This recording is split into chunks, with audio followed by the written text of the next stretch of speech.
তো চলো এবার আমরা দেখে নিই প্রিপোজিশন অফকে আমরা কোথায় কোথায় ব্যবহার করতে পারি।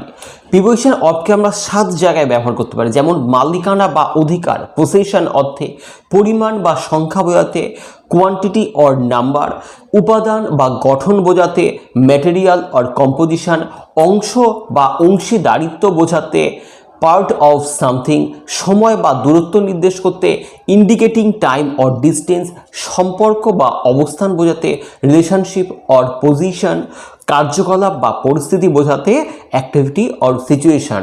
এইবার আমরা এই প্রতিটা যে ভাগের কথা বললাম, এই প্রত্যেকটা ভাগ আমরা একটা একটা করে এক্সাম্পলের মাধ্যমে ব্যাপারটাকে বুঝে নিই। প্রথমে আমরা আসি মালিকানা বা অধিকার পসেশন বোঝাতে আমরা প্রিপোজিশনকে কিভাবে ব্যবহার করব। এটি সাধারণত কোনো কিছু বা ব্যক্তির অধিকার বোঝাতে ব্যবহৃত হয়, যেমন বাড়ির মালিক, বাড়ির মালিক, the owner of the house, বাচ্চার খেলনা।